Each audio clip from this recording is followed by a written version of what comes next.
ನಮಸ್ಕಾರ, ಸಂಜೆ ಸೂಪರ್ ಫಾಸ್ಟ್ಗೆ ಸ್ವಾಗತ. ನಾನು ಚೈತ್ರ ವಿಶ್ವನಾಥ್. ನಾನು ಅರುಣ್ ಹೂಗಾರ್. ಮೊದಲಿಗೆ ರಾಜಕೀಯ ಸುದ್ದಿಗಳನ್ನು ನೋಡ್ತಾ ಹೋಗೋಣ. ಬಿಜೆಪಿಯ ಫೈರ್ ಬ್ರ್ಯಾಂಡ್ ನಾಯಕ ಬಸನಗೌಡ ಪಾಟೀಲ್ ಯತ್ನಾಳ್ ಬಿಜೆಪಿಯಿಂದ 6 ವರ್ಷ ಉಚ್ಚಾಟನೆಯಾಗಿದ್ದಾರೆ. ಪಕ್ಷ ವಿರೋಧಿ ನಡೆ ಹಾಗೂ ಸ್ವಪಕ್ಷೀಯರ ವಿರುದ್ಧ ಬಹಿರಂಗ ಹೇಳಿಕೆ ಹಿನ್ನೆಲೆ ಹೈಕಮಾಂಡ್ ಈ ಕ್ರಮ ಕೈಗೊಂಡಿದೆ. ಬಿಜೆಪಿ ಕೇಂದ್ರ ಶಿಸ್ತು ಸಮಿತಿ ಸದಸ್ಯ ಕಾರ್ಯದರ್ಶಿ ಓಂ ಪಾಠಕ್ ಬಸನಗೌಡ ಪಾಟೀಲ್ ಯತ್ನಾಳ್ ಅವರನ್ನು ಉಚ್ಚಾಟಿಸಿ ಆದೇಶ ಹೊರಡಿಸಿದ್ದಾರೆ. ಈ ಮೂಲಕ ವಿಜಯೇಂದ್ರ ಬಣಕ್ಕೆ ಮೊದಲ ಗೆಲುವು ಸಿಕ್ಕಂತಾಗಿದೆ. ಬಿಜೆಪಿ ಶಾಸಕ ಬಸನಗೌಡ ಪಾಟೀಲ್ ಯತ್ನಾಳ್ ಉಚ್ಚಾಟನೆ ಆಗ್ತಾ ಇದ್ದಂತೆ ರೆಬಲ್ ಟೀಮ್ನಲ್ಲಿದ್ದವರಿಗೆ ಟೆನ್ಷನ್ ಶುರುವಾಗಿದೆ. ರಮೇಶ್ ಜಾರಕಿಹೊಳಿ, ಅರವಿಂದ್ ಲಿಂಬಾವಳಿ, ಬಿಪಿ ಹರೀಶ್, ಕುಮಾರ್ ಬಂಗಾರಪ್ಪ ಸೇರಿದಂತೆ ಹಲವರಿಗೂ ಟೆನ್ಷನ್ ತಂದಿಟ್ಟಿದೆ. ವಂಶಪಾರಂಪರ್ಯ ರಾಜಕೀಯ ಭ್ರಷ್ಟಾಚಾರ, ಪಕ್ಷದೊಳಗಿನ ಸುಧಾರಣೆಗಳ ವಿರುದ್ಧ ಮಾತನಾಡಿದ್ದಕ್ಕಾಗಿ ನನ್ನ ಉಚ್ಚಾಟನೆ ಮಾಡಿದ್ದಾರೆ ಅಂತ ಎಕ್ಸ್ ಮೂಲಕ ಯತ್ನಾಳ್ ಬೇಸರ ವ್ಯಕ್ತಪಡಿಸಿದ್ದಾರೆ. ನನ್ನ ಉಚ್ಚಾಟನೆ ಮಾಡಿದ್ರು ಕುಟುಂಬ ರಾಜಕೀಯ, ಉತ್ತರ ಕರ್ನಾಟಕದ ಅಭಿವೃದ್ಧಿ ಮತ್ತು ಹಿಂದುತ್ವದ ವಿರುದ್ಧದ ನನ್ನ ಹೋರಾಟವನ್ನ ತಡೆಯೋದಿಲ್ಲ. ಸತ್ಯವಂತರಿಗಿದು ಕಾಲವಲ್ಲ, ದುಷ್ಟ ಜನರಿಗೆ ಸುಭಿಕ್ಷ ಕಾಲ, ಉಪಕಾರ ಮಾಡಿದ್ರೆ ಅಪಕರಿಸುವ ಕಾಲ ಎಂಬ ವ್ಯಾಖ್ಯೆಗಳನ್ನ ಎಕ್ಸ್ ನಲ್ಲಿ ಪೋಸ್ಟ್ ಮಾಡಿ ಬೇಸರವನ್ನ ವ್ಯಕ್ತಪಡಿಸಿದ್ದಾರೆ. ವಿಜೇಂದ್ರ ಹಾಗೂ ಯತ್ನಾಳ್ ನಡುವಿನ ಶೀತಲ ಸಮರದಲ್ಲಿ ವಿಜೇಂದ್ರಗೆ ಮೊದಲ ಗೆಲುವು ಸಿಕ್ಕಿದೆ. ಯತ್ನಾಳ್ರನ್ನ ಬಿಜೆಪಿಯಿಂದ 6 ವರ್ಷ ಉಚ್ಚಾಟನೆ ಮಾಡಲಾಗಿದೆ. ಈ ಬಗ್ಗೆ ವಿಜೇಂದ್ರ ಪ್ರತಿಕ್ರಿಯೆ ನೀಡಿದ್ದಾರೆ. ಯತ್ನಾಳ್ ಬಗ್ಗೆ ತೆಗೆದುಕೊಂಡಿರುವ ನಿರ್ಧಾರ ವರಿಷ್ಠರು ಸುದೀರ್ಘ ಅವಧಿಯಿಂದ ಅವಲೋಕಿಸಿ ತೆಗೆದುಕೊಂಡಿರುವ ಕ್ರಮ ಆಗಿದೆ. ಪಕ್ಷದ ಕಹಿ ಘಟನೆಗಳನ್ನು ಉಲ್ಲೇಖಿಸಿ ಪಕ್ಷದ ವರಿಷ್ಠರಿಗೆ ನಾನು ಎಂದೂ ದೂರುಗಳನ್ನು ಹೇಳಿಕೊಂಡಿಲ್ಲ, ದಾಖಲಿಸಿಯೂ ಇಲ್ಲ ಅಂತ ಎಕ್ಸ್ನಲ್ಲಿ ಪೋಸ್ಟ್ ಮಾಡಿದ್ದಾರೆ. ಇನ್ನು ಯತ್ನಾಳ್ ಉಚ್ಚಾಟನೆ ಬಗ್ಗೆ ಬಿಜೆಪಿ ನಾಯಕ ಅಶ್ವಥ್ ನಾರಾಯಣ್ ಪ್ರತಿಕ್ರಿಯೆ ಕೊಟ್ಟಿದ್ದಾರೆ. ಪಕ್ಷದ ವಿರುದ್ಧ ಅಶಿಸ್ತಿನಿಂದ ನಡೆದುಕೊಂಡವರಿಗೆ ಇದು ಎಚ್ಚರಿಕೆಯ ಪಾಠ. ಇನ್ನೂ 5 ನೋಟಿಸ್ ಕೊಡಲಾಗಿದೆ. ಅವರಿಗೆ ಉತ್ತರ ಕೊಡಲು ಸಮಯ ಇದೆ. ಮುಂದಿನ ಹಂತದಲ್ಲಿ ಇವರು ಸುಧಾರಿಸಿಕೊಳ್ಳದಿದ್ರೆ ಕ್ರಮ ತಗೋಬಹುದು. ಯತ್ನಾಳ್ ಉಚ್ಚಾಟನೆಯಿಂದ ಪಕ್ಷಕ್ಕೆ ಯಾವುದೇ ಮುಜುಗರ, ಡ್ಯಾಮೇಜ್ ಆಗಿಲ್ಲ ಅಂತ ಹೇಳಿದ್ದಾರೆ. ಬಿಜೆಪಿಯಿಂದ 6 ವರ್ಷ ಯತ್ನಾಳ್ ಉಚ್ಚಾಟನೆ ಹಿನ್ನೆಲೆ ವಿಜಯಪುರದಲ್ಲಿರುವ ಯತ್ನಾಳ್ ಕಚೇರಿ ಖಾಲಿ ಇದೆ. ದಿನಾಲೂ ಜನಜಂಗುಳಿ ಇರ್ತಾ ಇದ್ದಂತಹ ಕಚೇರಿ ಈಗ ಜನರಿಲ್ಲದೆ ಬಿಕೋ ಅಂತ ಇದೆ. ಯತ್ನಾಳ್ ಕಚೇರಿ ಸಿಬ್ಬಂದಿ, ಆಪ್ತರು ಯಾರು ಕೂಡ ಏನೂ ಮಾತನಾಡದೆ ಮೌನವಾಗಿದ್ದಾರೆ. ಇನ್ನು ಬಿಜೆಪಿ ಮುಖಂಡರು ಸಹ ಯತ್ನಾಳ್ ಕಚೇರಿ ಬಳಿ ಬಂದಿಲ್ಲ. ಯತ್ನಾಳ್ ವಿಜಯಪುರಕ್ಕೆ ಆಗಮನದ ಬಳಿಕ ಮುಂದಿನ ನಡೆಯ ಬಗ್ಗೆ ಚರ್ಚೆ ನಡೆಸಲಾಗುತ್ತೆ. ಯತ್ನಾಳ್ ಉಚ್ಚಾಟನೆ ಬೆನ್ನಲ್ಲೇ ಬೆಂಬಲಿಗರ ರಾಜೀನಾಮೆ ಪರ್ವ ಶುರುವಾಗಿದೆ. ವಿಜಯಪುರ ಬಿಜೆಪಿ ಒಬಿಸಿ ಮೋರ್ಚಾದ ಉಪಾಧ್ಯಕ್ಷ ಸ್ಥಾನಕ್ಕೆ ಭೀಮು ಮಾಶ್ಯಾಳ ರಾಜೀನಾಮೆ ನೀಡಿದ್ದಾರೆ. ಬಿಜೆಪಿ ನಗರ ಮಂಡಳ ಅಧ್ಯಕ್ಷ ಹೂಗಾರ್ಗೆ ರಾಜೀನಾಮೆ ರವಾನೆ ಮಾಡಿದ್ದಾರೆ. ಬಸನಗೌಡ ಪಾಟೀಲ್ ಯತ್ನಾಳ್ ಬಿಜೆಪಿಯಿಂದ ಉಚ್ಚಾಟನೆ ಹಿನ್ನೆಲೆ ವಿಜಯಪುರದಲ್ಲಿ ವಿರೋಧಿ ಬಣದ ಕಾರ್ಯಕರ್ತರು ಸಂಭ್ರಮಿಸಿದ್ದಾರೆ. ಜೋರಾಪುರ ಪೇಟೆಯಲ್ಲಿ ಬಿಜೆಪಿ ಕಾರ್ಯಕರ್ತರು ಪಟಾಕಿ ಸಿಡಿಸಿ ಸಂಭ್ರಮಿಸಿದ್ದಾರೆ. ಪರಸ್ಪರ ಸಿಹಿ ಹಂಚಿ ಬಿಜೆಪಿ ಕಾರ್ಯಕರ್ತರು ಸಂಭ್ರಮಪಟ್ಟಿದ್ದಾರೆ.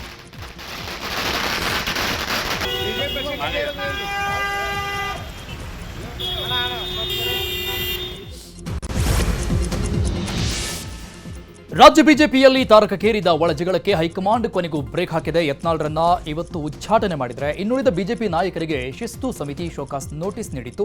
ಶಿಸ್ತು ಸಮಿತಿ ಶೋಕಾಸ್ ನೋಟಿಸ್ ಬಗ್ಗೆ ಶಾಸಕ ಎಸ್ಟಿ ಸೋಮಶೇಖರ್ ಪ್ರತಿಕ್ರಿಯಿಸಿದ್ದಾರೆ. ಪಕ್ಷಕ್ಕೆ ಡ್ಯಾಮೇಜ್ ಮಾಡಿದವರಿಗೆ ನೋಟಿಸ್ ಕೊಡಲ್ಲ, HIV ಇಂಜೆಕ್ಷನ್ ಚುಚ್ಚೋರಿಗೂ ನೋಟಿಸ್ ಕೊಟ್ಟಿಲ್ಲ ಅಂತ ಹೇಳಿದ್ದಾರೆ. ಇಷ್ಟು ವರ್ಷ ಒಂದೇ ಒಂದು ಕಾಂಗ್ರೆಸ್ ಕಚೇರಿಗೆ ಅವ್ರು ಯಾವ ಥರ ಭೇಟಿ ಮಾಡಿದರೆ ಕಾಂಗ್ರೆಸ್ ಅಧ್ಯಕ್ಷರು ಭೇಟಿ ಮಾಡಿದ್ದಾರೆ ಅಂತ ಇವ್ರು ಹೇಳ್ಬೋದಾಯ್ತು. ಪಕ್ಷಕ್ಕೆ ಡ್ಯಾಮೇಜ್ ಮಾಡಿದಂಥವ್ರಿಗೆ ನೋಟಿಸ್ ಕೊಡಲ್ಲ ಇವರು. ವಿರೋಧ ಪಕ್ಷ ನಾಯಕನಿಗೆ AIDS ಇಂಜೆಕ್ಷನ್ ಚುಚ್ಚತಕ್ಕಂಥದ್ದು ಯಾರು ಲೇಡಿ ಹೇಳಿದ್ದಾರೆ, ಅದು ಕೊಡೋದಿಲ್ಲ. 28 ಕ್ಷೇತ್ರದಲ್ಲಿ 120 ಕೋಟಿ ಕೆಲಸ ಮಾಡದೆ ಬಿಲ್ ಮಾಡಿದ್ದಾರೆ ಅಂತೇಳಿ ಲೋಕಾಯುಕ್ತ ತನಿಖೆ ಆದೇಶ ಮಾಡಿದ್ದಾರೆ. ಅವ್ರಿಗೆ ನೋಟಿಸ್ ಕೊಡೋದಿಲ್ಲ. ಒಕ್ಕಲಿಗ ಹೆಣ್ಣು ಮಕ್ಕಳನ್ನ ಮಂಚಕ್ಕೆ ಹೋಗ್ತಾರೆ ಅಂಥದ್ದರಿಗೆ BJP ನೋಟಿಸ್ ಕೊಡ್ತಾ ಇಲ್ಲ. ಅಂದರೆ ಬಲಾಢ್ಯರಿಗೆ ಒಂದು, ಸಣ್ಣವರಿಗೆ ಒಂದು ತಾರತಮ್ಯವನ್ನು. ಇನ್ನು ಕಾರವಾರದಲ್ಲಿ ಶಾಸಕ ಶಿವರಾಮ್ ಹೆಬ್ಬಾರ್ ಪ್ರತಿಕ್ರಿಯಿಸಿ ನೋಟಿಸ್ಗೆ ಸೂಕ್ತ ಉತ್ತರ ಕೊಡ್ತೇನೆ, ನಾವು ಏನೂ ಜಾಸ್ತಿ ಮಾತಾಡಲ್ಲ, ನಮಗೆ ನೋಟಿಸ್ ಕೊಡ್ತಾರೆ, ಆದರೆ ಜಾಸ್ತಿ ಮಾತಾಡುವವರಿಗೆ ನೋಟಿಸ್ ಕೊಡಲ್ಲ, ಪಕ್ಷದಲ್ಲಿ ಇಟ್ಟುಕೊಳ್ಳುವುದು ಬಿಡೋದು ಅವರಿಗೆ ಬಿಟ್ಟಿದ್ದು ಅಂತ ಹೇಳಿ. ಈಗಾಗಲೇ ಭಾರತೀಯ ಜನತಾ ಪಾರ್ಟಿ ನಮಗೆ ನೋಟಿಸನ್ನು ಕೊಟ್ಟಿದೆ. ನೋಟಿಸ್ ನಿನ್ನೆ ರಾತ್ರಿ ನನ್ನ ಮೇಲಲ್ಲಿ ಬಂದು ತಲುಪಿದೆ. ಮೇಲೆಗೆ ಏನು ನೋಟಿಸಲ್ಲಿ ನನಗೆ ಕೇಳಿದ್ದಾರೆ ಅದಕ್ಕೆಲ್ಲಕ್ಕೂ ಸೂಕ್ತವಂಥ ಉತ್ತರವನ್ನು ಪಕ್ಷಕ್ಕೆ ಕೊಟ್ಟೇ ಕಳಿಸ್ತೀವಿ. ನಮಗೆ ಉತ್ತರ ಕೊಡೋದಕ್ಕೆ ಯಾವ ಭಯ ಇಲ್ಲ. ಕೇಳೋಂಥ ಪ್ರಶ್ನೆಗಳೆಲ್ಲದಕ್ಕೂ ಸೂಕ್ತವಂಥ ಉತ್ತರ ಕೊಡ್ತೀವಿ. ಆದರೆ ನನ್ನ ಕಣ್ಣಲ್ಲಿರ್ತಕ್ಕಂಥ ಜಿಜ್ಞಾಸೆ, ಯಾರೆಲ್ಲ ಭಾಳ ಮಾತನಾಡಿದೋ ಅವ್ರಿಗೆ ನೋಟಿಸೇ ಬಂದಿಲ್ಲ. ನಾವು ಏನೋ ಮಾತಾಡಿರೋದಂಥವ್ರಿಗೆ ನೋಟಿಸ್ ಆಗುತ್ತೆ. ಆಗಲಿ ನಾನು ಅವತ್ತು ಇನ್ನು ದಾವಣಗೆರೆಯಲ್ಲಿ ಹರಿಹರ ಬಿಜೆಪಿ ಶಾಸಕ ಬಿಬಿ ಹರೀಶ್ ಮಾತನಾಡಿದ್ದಾರೆ. ವಿಜೇಂದ್ರ ವಿರುದ್ಧ ಮಾತನಾಡಿದ್ದಕ್ಕೆ ಶೋಕಾಸ್ ನೋಟಿಸ್ ಕೊಟ್ಟಿದ್ದಾರೆ. ಉತ್ತರದ ಜೊತೆಗೆ ನಮ್ಮ ದೂರು ಕೊಡಲು ಕೂಡ ಸಹಕಾರಿಯಾಗಿದೆ. ಕೇಂದ್ರ ನಾಯಕರ ಮುಂದೆ ಅಭಿಪ್ರಾಯ ವ್ಯಕ್ತಪಡಿಸ್ತೇನೆ ಅಂತ ಹೇಳಿದರು. ರೆಡಿ ಮಾಡ್ಕೊಳ್ತಕ್ಕಂಥ ಅವಶ್ಯಕತೆಯೇ ಇಲ್ಲ. ಪ್ರಾಮಾಣಿಕವಾಗಿ ಭಾರತೀಯ ಜನತಾ ಪಕ್ಷದ ಲೋಕಸಭಾ ಅಭ್ಯರ್ಥಿ ಸೋಲಿಸಲಿಕ್ಕೆ ಏನೇನು ಮಾಡಿದರು ಅಂತಕ್ಕಂಥದ್ದು ಇಡೀ ಜಿಲ್ಲೆಯ ಅಷ್ಟೇ ಅಲ್ಲ ರಾಜ್ಯದ ಜನಕ್ಕೆ ಗೊತ್ತಿದೆ. ಅದನ್ನು ನೋಟಿಸ್ಗೆ ಉತ್ತರ ಕೊಡುವ ಮೂಲಕ ಕೇಂದ್ರ ನಾಯಕರಿಗೆ ತಿಳಿಸ್ತಕ್ಕಂಥ ಪ್ರಯತ್ನವನ್ನು ನಾವು. ಇನ್ನು ನೋಟಿಸ್ ಬಗ್ಗೆ ಮಾಜಿ ಶಾಸಕ ಎಂಪಿ ರೇಣುಕಾಚಾರ್ಯ ಪ್ರತಿಕ್ರಿಯಿಸಿ ಯಡಿಯೂರಪ್ಪ ಪರ ಮಾತನಾಡ್ತೀನಿ ಅಂತ ನೋಟಿಸ್ ಕೊಟ್ಟಿದ್ದಾರೆ ಅಂತ ಹೇಳಿದರು. ನೋಟಿಸು ತಲುಪಿದೆ. ನೋಟಿಸ್ ಬಂದದಕ್ಕೆ ನನಗೆ ನೋವಾಗಿಲ್ಲ, ದುಃಖನೂ ಆಗಿಲ್ಲ, ಅತ್ಯಂತ ಸಂತೋಷ ಆಗಿದೆ. ಏನು ನಮ್ಮ ರಾಷ್ಟ್ರೀಯ ನಾಯಕರು ನನಗೆ ಶಿಸ್ತು ಪಾಲನಾ ಸಮಿತಿ ಅಧ್ಯಕ್ಷರು ನೋಟಿಸ್ ಕೊಟ್ಟಿದ್ದಾರೆ, ಅದಕ್ಕೆ ಸಮರ್ಪಕವಾಗಿ ಉತ್ತರವನ್ನು ಕೊಡುತ್ತೇನೆ.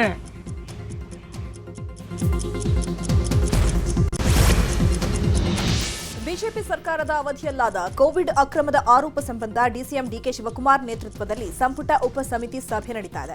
ವಿಧಾನಸೌಧದಲ್ಲಿ ಸಭೆ ನಡೀತಾ ಇದ್ದು ನ್ಯಾಯಮೂರ್ತಿ ಮೈಕಲ್ ಡಿ ಕುನ್ಹಾ ವರದಿ ಆಧರಿಸಿ ಸಂಪುಟ ಉಪಸಮಿತಿಯಲ್ಲಿ ಚರ್ಚೆ ಮಾಡಲಾಗ್ತಾ ಇದೆ.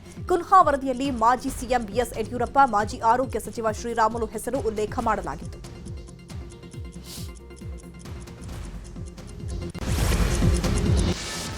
ಈಗ ಹನಿ ಟ್ರ್ಯಾಪ್ ಪ್ರಕರಣದ ಪ್ರಮುಖ ಸುದ್ದಿಗಳನ್ನು ನೋಡೋಣ. ರಾಜ್ಯದಲ್ಲಿ ಹನಿ ಟ್ರ್ಯಾಪ್ ಭಾರಿ ಸಂಚಲನ ಮೂಡಿಸ್ತಾ ಇದೆ. ಹನಿ ಟ್ರ್ಯಾಪ್ ಬಗ್ಗೆ ನಿನ್ನೆ ಸಚಿವ ರಾಜಣ್ಣ ಪ್ರತಿಕ್ರಿಯೆ ನೀಡಿದ್ರು. ಇವತ್ತು ರಾಜಣ್ಣ ಪುತ್ರ ಪರಿಷತ್ ಸದಸ್ಯ ರಾಜೇಂದ್ರ ಮಾತನಾಡಿ ಹನಿ ಟ್ರ್ಯಾಪ್ ಬಗ್ಗೆ ನಾಳೆ ದೂರು ನೀಡುತ್ತೇನೆ ಅಂತ ಹೇಳಿದ್ದಾರೆ. ನಮಗೆ ನ್ಯಾಯ ಸಿಗುತ್ತೆ ಅನ್ನೋದಕ್ಕಿಂತ ಮುಂದೆ ಈ ರೀತಿ ಆಗಬಾರದು. ಹನಿ ಟ್ರ್ಯಾಪ್ ಹಿಂದೆ ಇರುವವರು ಬಹಿರಂಗ ಆಗಬೇಕು. ನನ್ನ ಬಳಿ ಯಾವ ಹುಡುಗಿಯೂ ಬಂದಿಲ್ಲ, ನನಗೆ ವಿಡಿಯೋ ಕಾಲ್ಗಳು ಬರ್ತಾ ಇವೆ. ಈ ಬಗ್ಗೆ ನಾಳೆ ದೂರು ಕೊಡ್ತೇನೆ ಅಂತ ಹೇಳಿದ್ದಾರೆ. 3-3.5 ವರ್ಷದಲ್ಲಿ ನಾನು ಡಿ ಜಿ ಅವರ ಆಫೀಸಲ್ಲೇ ಇಲ್ಲಿ ನೃಪತುಂಗ ರೋಡಲ್ಲಿ ನಾನು ಕಂಪ್ಲೇಂಟ್ ಕೊಡ್ತೀನಿ. ಇಲ್ಲ, ಈಗ ಹನಿ ಟ್ಯಾಪ್ ವಿಚಾರದಲ್ಲಿ ನಿನ್ನೆ ಶಾಸಕರು ಸಚಿವರು ಏನೆಲ್ಲ ಮಾಹಿತಿ ಹೇಳಿದ್ದಾರೆ, ಸೊ ಅದಕ್ಕೆ ತನಿಖೆ ಆಗಲಿ ಅಂತ ಹೇಳಿದ್ದಾರೆ. ನನ್ನ ವಿಚಾರ. ಇನ್ನು ಸಚಿವ ರಾಜಣ್ಣ ಭೇಟಿಯಾದ ವಿಚಾರಕ್ಕೆ ಸಂಬಂಧಪಟ್ಟಂತೆ ಕಾರವಾರದಲ್ಲಿ ಗೃಹ ಸಚಿವ ಪರಮೇಶ್ವರ್ ಪ್ರತಿಕ್ರಿಯೆ ಕೊಟ್ಟಿದ್ದಾರೆ. ರಾಜಣ್ಣ ನನ್ನ ಭೇಟಿಯಾಗಿ ಮನವಿ ನೀಡಿದ್ದಾರೆ. ನ್ಯಾಯಯುತವಾಗಿ ಕಾನೂನು ಕ್ರಮ ಕೈಗೊಳ್ಳುವ ಭರವಸೆ ಕೊಟ್ಟಿದ್ದೇನೆ ಅಂತ ಹೇಳಿದರು. ನನಗೆ ಮನವಿಯನ್ನು ಕೊಟ್ಟಿದ್ದಾರೆ. ಅದನ್ನು ಕಾನೂನಿನ ಚೌಕಟ್ಟಿನಲ್ಲಿ ಪರಿಶೀಲನೆ ಮಾಡಿ ಮುಂದಿನ ಕ್ರಮವನ್ನು ತಗೊಳ್ತೇವೆ. ಮನವಿ ಅಷ್ಟೇ ಕೊಟ್ಟರೆ ನನಗೆ ದೂರು ಕೊಡೋಕ್ಕೆ ಬರೋದಿಲ್ಲ. I am not A police station. ದೂರು ಕೊಡಬೇಕಂದ್ರೆ ನನಗೆ ಕೊಡೋಕ್ಕೆ ಬರೋದಿಲ್ಲ. ಅವರು ಮನವಿಯನ್ನು ಕೊಟ್ಟಿದ್ದಾರೆ. ಅದನ್ನು ನೀವು ನ್ಯಾಯಯುತವಾಗಿ ಕಾನೂನಿನ ಚೌಕಟ್ಟಿನಲ್ಲಿ ಪರಿಶೀಲನೆ ಮಾಡಿ ಕ್ರಮ ತಗೊಳ್ಳಿ. ರಾಜ್ಯದಲ್ಲಿ ಹನಿ ಟ್ರ್ಯಾಪ್ ಕೋಲಾಹಲ ಜೋರಾಗಿದೆ. ಈ ವಿಚಾರವನ್ನ ಕಾಂಗ್ರೆಸ್ ವರಿಷ್ಠರು ಗಂಭೀರವಾಗಿ ಪರಿಗಣಿಸಿದ್ದಾರೆ. ಈಗಾಗಲೇ ಕೆಪಿಸಿಸಿ ಅಧ್ಯಕ್ಷ ಡಿಕೆಶಿ ಬಳಿ ಮಾಹಿತಿ ಪಡೆದಿದ್ದಾರೆ. ಜೊತೆಗೆ ಖುದ್ದು ಡಿಸಿಎಂ ಡಿಕೆಶಿ ನಾಳೆ ದೆಹಲಿಗೆ ತೆರಳುತ್ತಾ ಇದ್ದು ಎಐಸಿಸಿ ನಾಯಕರನ್ನ ಭೇಟಿ ಮಾಡಲಿದ್ದಾರೆ. ಈ ವೇಳೆ ಸಂವಿಧಾನದ ಬದಲಾವಣೆ ವಿವಾದ, ಹನಿ ಟ್ರ್ಯಾಪ್ ಬಗ್ಗೆ ಹೈಕಮಾಂಡ್ಗೆ ಡಿಕೆಶಿ ವಿವರಣೆ ನೀಡಲಿದ್ದಾರೆ. ಹನಿ ಟ್ರ್ಯಾಪ್ ಪ್ರಕರಣ ಕಾಂಗ್ರೆಸ್ ಸರ್ಕಾರಕ್ಕೆ ಮುಜುಗರ ತಂದಿದೆ. ಏಪ್ರಿಲ್ 2ರಂದು ಸಿಎಂ ಸಿದ್ದರಾಮಯ್ಯ ದೆಹಲಿಗೆ ತೆರಳುತ್ತಾ ಇದ್ದು ಹೈಕಮಾಂಡ್ ನಾಯಕರನ್ನ ಭೇಟಿ ಮಾಡಲಿದ್ದಾರೆ. ಈ ವೇಳೆ ಹನಿ ಟ್ರ್ಯಾಪ್ ಆರೋಪಗಳ ಬಗ್ಗೆ ವರಿಷ್ಠರಿಗೆ ಸಂಪೂರ್ಣ ಮಾಹಿತಿ ನೀಡಲಿದ್ದಾರೆ. ಜೊತೆಗೆ ಪರಿಷತ್ ಅಭ್ಯರ್ಥಿಗಳ ಆಯ್ಕೆ ಬಗ್ಗೆ ಚರ್ಚೆ ನಡೆಸಲಿದ್ದಾರೆ ಎನ್ನಲಾಗಿದೆ. ಹನಿ ಟ್ರ್ಯಾಪ್ ಮಾಡೋದು ಬ್ಲಾಕ್ ಮೇಲ್ ತಂತ್ರ. ರಾಜಣ್ಣ ವಿಚಾರದಲ್ಲೂ ಅದೇ ಆಗಿದೆ. ಹನಿ ಟ್ರ್ಯಾಪ್ ಮಾಡುವವರ ವಿರುದ್ಧ ಕ್ರಮ ಆಗಬೇಕು ಅಂತ ಯತೀಂದ್ರ ಸಿದ್ದರಾಮಯ್ಯ ಒತ್ತಾಯಿಸಿದ್ದಾರೆ. ಹನಿ ಟ್ರ್ಯಾಪ್ ವಿಚಾರಕ್ಕೆ ಸಂಬಂಧಪಟ್ಟಂಗೆ ಬೆಂಗಳೂರಲ್ಲಿ ಆರೋಗ್ಯ ಸಚಿವ ದಿನೇಶ್ ಗುಂಡೂರಾವ್ ಪ್ರತಿಕ್ರಿಯೆ ಕೊಟ್ಟಿದ್ದಾರೆ. ಬಿಸಿನೆಸ್ ಮ್ಯಾನ್ಗಳು ರಾಜಕಾರಣಿಗಳಿಗೆಲ್ಲ ಟ್ರ್ಯಾಪ್ ಮಾಡ್ತಾರೆ, ಗೃಹ ಸಚಿವರು ಕ್ರಮ ತಗೋತಾರೆ ಅಂತ ಹೇಳಿದರು. ಇನ್ನು ಮಂಡ್ಯದಲ್ಲಿ ಸಚಿವ ಚಲುವರಾಯಸ್ವಾಮಿ ಮಾತನಾಡಿ ದೂರು ಕೊಟ್ಟ ಬಳಿಕ ಕಾನೂನುಬದ್ಧವಾಗಿ ತನಿಖೆ ಮಾಡಲು ಸಿಎಂ ಜೊತೆ ಮಾತನಾಡ್ತೇವೆ ಅಂತ ಹೇಳಿದ್ದಾರೆ. ಇನ್ನು ಮೈಸೂರಲ್ಲಿ ಹನಿ ಟ್ರ್ಯಾಪ್ ಬಗ್ಗೆ ಶಾಸಕ ಜಿಟಿ ಹರೀಶ್ ಗೌಡ ಮಾತನಾಡಿ ನಾವು ಸರಿಯಾಗಿ ಇದ್ರೆ ಯಾರು ಏನು ಮಾಡೋದಕ್ಕೆ ಆಗಲ್ಲ ಅಂತ ಹೇಳಿದರು.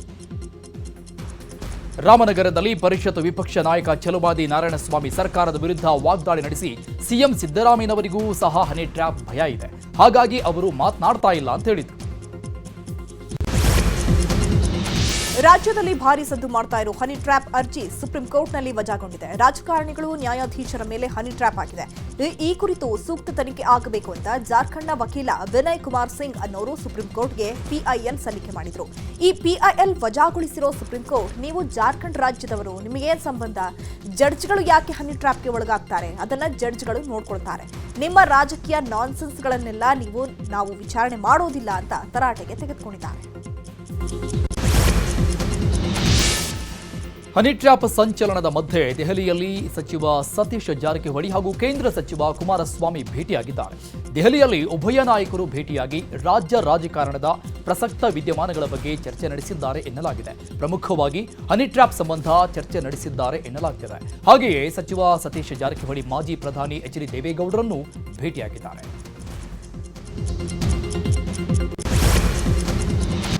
ರಾಜ್ಯ ಸುದ್ದಿಗಳನ್ನ ನೋಡ್ತಾ ಹೋಗೋಣ.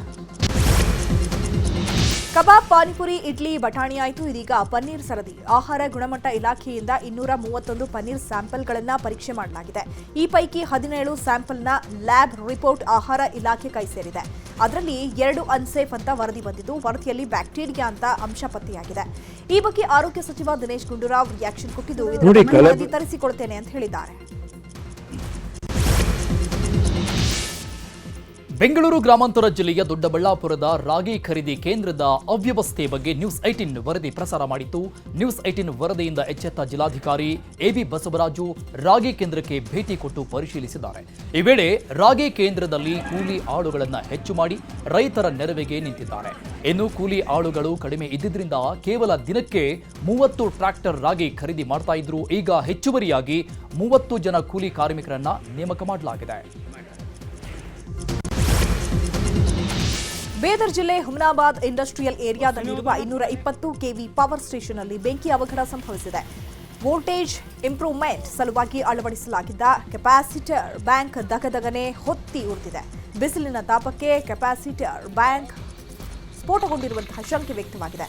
ಬೆಂಕಿ ನಂದಿಸಲು ಅಗ್ನಿಶಾಮಕ ದಳ ಸಿಬ್ಬಂದಿ ಹರಸಾಹಸ ಪಟ್ಟಿದ್ದಾರೆ. ಅಂತ್ಯ ಸಂಸ್ಕಾರ ಮುಗಿಸಿ ಹಿಂದಿರುಗುವಾಗ ಕಾರು ಟಿಪ್ಪರ್ ನಡುವೆ ಅಪಘಾತವಾಗಿದೆ. ಅಪಘಾತದ ರಭಸಕ್ಕೆ ಕಾರಿನ ಚಕ್ರಗಳು ತುಂಡು ತುಂಡಾಗಿ ಬಿದ್ದಿದೆ. ಚಿಕ್ಕಮಗಳೂರು ತಾಲೂಕಿನ ಕೂದುವಳ್ಳಿ ಬಳಿ ಈ ಘಟನೆ ನಡೆದಿದೆ. ಅದೃಷ್ಟವಶಾತ್ ಕಾರಿನಲ್ಲಿದ್ದ 3 ಪ್ರಾಣಾಪಾಯದಿಂದ ಪಾರಾಗಿದ್ದು ಸಣ್ಣ ಪುಟ್ಟ ಗಾಯ ಆಗಿದೆ. ಈಗ ಗಾಯಾಳುಗಳನ್ನು ಚಿಕ್ಕಮಗಳೂರು ಜಿಲ್ಲಾಸ್ಪತ್ರೆಗೆ ದಾಖಲು ಮಾಡಲಾಗಿದೆ. ಸ್ಥಳಕ್ಕೆ ಆಲ್ದೂರು ಪೊಲೀಸರು ಭೇಟಿ ಕೊಟ್ಟು ಪರಿಶೀಲಿಸಿದ್ದಾರೆ. ಯುಗಾದಿ ಹಬ್ಬಕ್ಕೆ ಪ್ರಯಾಣಿಕರಿಗೆ ಕೆಎಸ್ಆರ್ಟಿಸಿ ಗುಡ್ ನ್ಯೂಸ್ ಕೊಟ್ಟಿದೆ. ಹಬ್ಬದ ಹಿನ್ನೆಲೆ ಊರಿಗೆ ತೆರಳುವ ಜನರಿಗಾಗಿ ತೊಂದರೆ ಆಗದಂತೆ 2,000 ಹೆಚ್ಚುವರಿ ಬಸ್ಗಳನ್ನು ವ್ಯವಸ್ಥೆ ಮಾಡಿದ್ದಾರೆ. ಮಾರ್ಚ್ 28ರಿಂದ 30ರವರೆಗೆ ಹೆಚ್ಚುವರಿ ಬಸ್ಗಳು ಇರಲಿದೆ. ಹಬ್ಬ ಮುಗಿದ ಬಳಿಕವೂ ವಿಶೇಷ ಬಸ್ಗಳ ಸೇವೆ ಇರಲಿದೆ.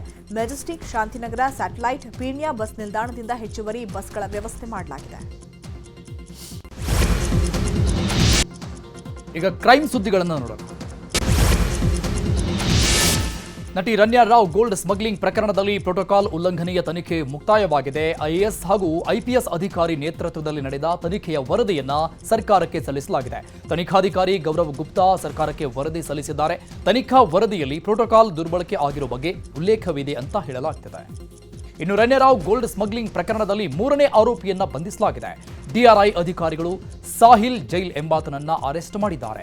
ಆರೋಪಿಯನ್ನ ಬಂಧಿಸಿ 4 ದಿನಗಳ ಕಾಲ ಡಿಆರ್ಐ ಅಧಿಕಾರಿಗಳು ಕಸ್ಟಡಿಗೆ ತೆಗೆದುಕೊಂಡಿದ್ದಾರೆ. ಸೋಷಿಯಲ್ ಮೀಡಿಯಾದಲ್ಲಿ ಲಾಂಗ್ ಹಿಡಿದು ರೀಲ್ಸ್ ಮಾಡಿದ ರಜತ್ ಹಾಗೂ ವಿನಯ್ ಗೌಡಗೆ ಸಂಕಷ್ಟ ಶುರುವಾಗಿದೆ. ಶಸ್ತ್ರಾಸ್ತ್ರ ಬಳಕೆ ಹಾಗೂ ಸಾಕ್ಷ್ಯ ನಾಶ ಆರೋಪದ ಅಡಿ ಮತ್ತೆ ಇಬ್ಬರನ್ನ ಹೆಚ್ಚಿನ ವಿಚಾರಣೆಗೆ ಪೊಲೀಸ್ ಕಸ್ಟಡಿಗೆ ನೀಡಲಾಗಿದೆ.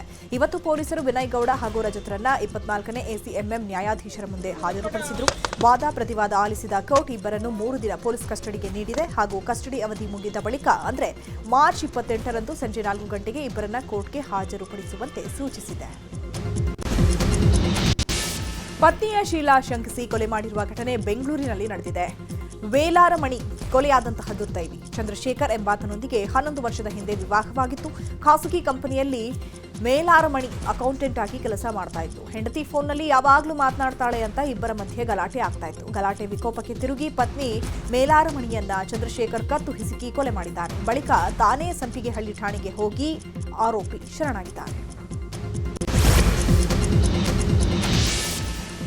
ದೆಹಲಿ ಹೈಕೋರ್ಟ್ ನ್ಯಾಯಮೂರ್ತಿ ಯಶವಂತ್ ವರ್ಮಾ ಮನೆಯಲ್ಲಿ ಕೋಟಿ ಹಣ ಸುಟ್ಟು ಸ್ಥಿತಿಯಲ್ಲಿ ಪತ್ತೆಯಾಗಿದೆ. ಈ ಬಗ್ಗೆ ಸುಪ್ರೀಂ ಕೋರ್ಟ್ ತನಿಖೆಗೆ 3 ಜಡ್ಜ್ಗಳ ನೇತೃತ್ವದಲ್ಲಿ ತನಿಖೆಗೆ ಸಮಿತಿ ರಚನೆ ಮಾಡಿದೆ. ಅದರಂತೆ ನಿನ್ನೆ ಸಮಿತಿಯ ಸದಸ್ಯರು ಜಡ್ಜ್ ಮನೆಗೆ ಭೇಟಿ ಕೊಟ್ಟು ಪರಿಶೀಲಿಸಿದರು. ಇವತ್ತು ಯಶವಂತ್ ವರ್ಮಾ ಮನೆಗೆ ದೆಹಲಿಯ ಡಿಸಿಪಿ ದೇವೇಶ್ ಕುಮಾರ್ ಮಹಲಾ ಭೇಟಿ ಕೊಟ್ಟು ಭದ್ರತೆ ಬಗ್ಗೆ ಪರಿಶೀಲಿಸಿದ್ದಾರೆ.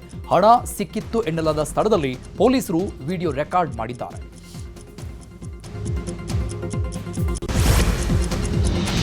ಶ್ರೀರಾಮನವಮಿ ಹಿನ್ನೆಲೆ ಏಪ್ರಿಲ್ 6ರಂದು ಪ್ರಧಾನಿ ನರೇಂದ್ರ ಮೋದಿ ತಮಿಳುನಾಡಿಗೆ ಭೇಟಿ ನೀಡಲಿದ್ದಾರೆ. ರಾಮೇಶ್ವರಂನ ರಾಮನಾಥ ಸ್ವಾಮಿ ದೇವಸ್ಥಾನದಲ್ಲಿ ಪೂಜೆ ಸಲ್ಲಿಸಲಿದ್ದಾರೆ. ಜೊತೆಗೆ ನೂತನ ಪಂಬನ್ ಮೇಲ್ಸೇತುವೆಯನ್ನ ಲೋಕಾರ್ಪಣೆ ಮಾಡಲಿದ್ದಾರೆ.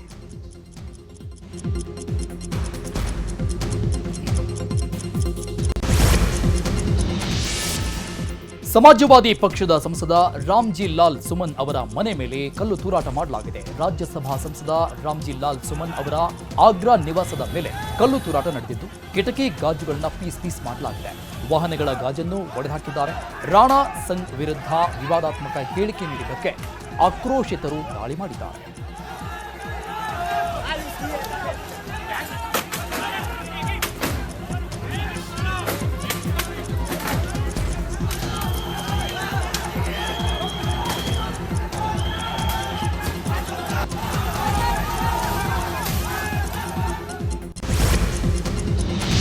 ಮದ್ಯ ಹಗರಣಕ್ಕೆ ಸಂಬಂಧಪಟ್ಟಂತೆ ಛತ್ತೀಸ್ಗಢ ಮಾಜಿ ಸಿಎಂ ಭೂಪೇಶ್ ಬಘೇಲ್ ನಿವಾಸದ ಮೇಲೆ ಸಿಬಿಐ ಅಧಿಕಾರಿಗಳು ದಾಳಿ ನಡೆಸಿದ್ದಾರೆ. ಛತ್ತೀಸ್ಗಢದ ರಾಯ್ಪುರ ಹಾಗೂ ಬಿಲಾಯಿಯಲ್ಲಿರುವ ಬಘೇಲ್ ಅವರ ನಿವಾಸದ ಮೇಲೆ ದಾಳಿ ನಡೆಸಲಾಗಿದೆ. ಇದೇ ವೇಳೆ ಅವರ ಆಪ್ತರ ಮನೆ ಹಾಗೂ ಹಿರಿಯ ಪೊಲೀಸ್ ಅಧಿಕಾರಿಗಳ ಮನೆಗಳ ಮೇಲೂ ದಾಳಿ ನಡೆಸಲಾಗಿದೆ ಅಂತ ಹೇಳಲಾಗ್ತಾ ಇದೆ. ಭಯೋತ್ಪಾದಕರ ಬಗ್ಗೆ ಮಾಹಿತಿ ಲಭ್ಯ ಆಗಿರುವ ಹಿನ್ನೆಲೆಯಲ್ಲಿ ಸತತ 3 ದಿನಗಳಿಂದ ಸೇನೆ ಶೋಧ ಕಾರ್ಯಾಚರಣೆ ಮಾಡ್ತಾನೆ ಇದೆ. ಜಮ್ಮು ಕಾಶ್ಮೀರದ ಕಥುವಾ, ಹೀರಾನಗರದ ಸನಿಯಾಲ್ ಪ್ರದೇಶದಲ್ಲಿ ಭದ್ರತಾ ಪಡೆಗಳು ಸತತ 3ನೇ ದಿನವೂ ಶೋಧ ಕಾರ್ಯಾಚರಣೆ ನಡೆಸ್ತಾ ಇದ್ದಾರೆ.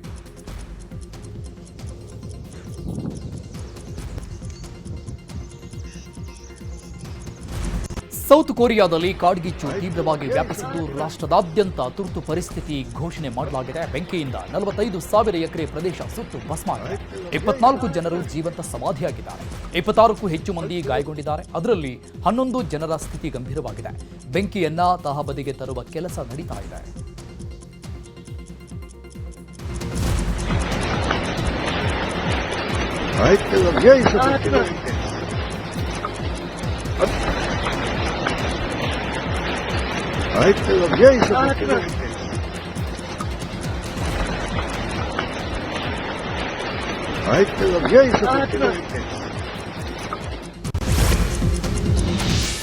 ಅಮೆರಿಕದ ಮತದಾನ ಪ್ರಕ್ರಿಯೆಯಲ್ಲಿ ಪಾಲ್ಗೊಳ್ಳುವವರಿಗೆ ಪೌರತ್ವ ದಾಖಲೆ ಇರುವಂತೆ ಡೊನಾಲ್ಡ್ ಟ್ರಂಪ್ ಆದೇಶ ಮಾಡಿದ್ದಾರೆ. ಅಷ್ಟು ಮಾತ್ರವಲ್ಲದೆ ಅಮೆರಿಕ ಪೌರತ್ವ ಇಲ್ಲದೆ ಇರುವವರು ಚುನಾವಣೆಗೆ ದೇಣಿಗೆ ನೀಡೋದನ್ನು ನಿರ್ಬಂಧಿಸಿ ಕಠಿಣ ನಿಯಮ ಜಾರಿಗೆ ತರುವ ಪ್ರಯತ್ನ ಇದು ಅಂತ ಹೇಳಲಾಗ್ತಾ ಇದೆ.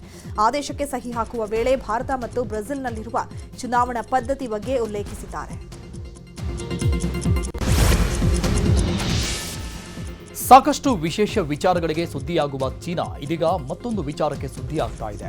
ಚೀನಾ ಅಧ್ಯಕ್ಷ ಕ್ಸಿ ಜಿನ್ಪಿಂಗ್ ಫ್ಯಾಮಿಲಿ $1 ಬಿಲಿಯನ್ ಆಸ್ತಿಯನ್ನ ಹೊಂದಿದೆ ಅನ್ನೋ ಮಾಹಿತಿ ಹೊರಬಿದ್ದಿದೆ.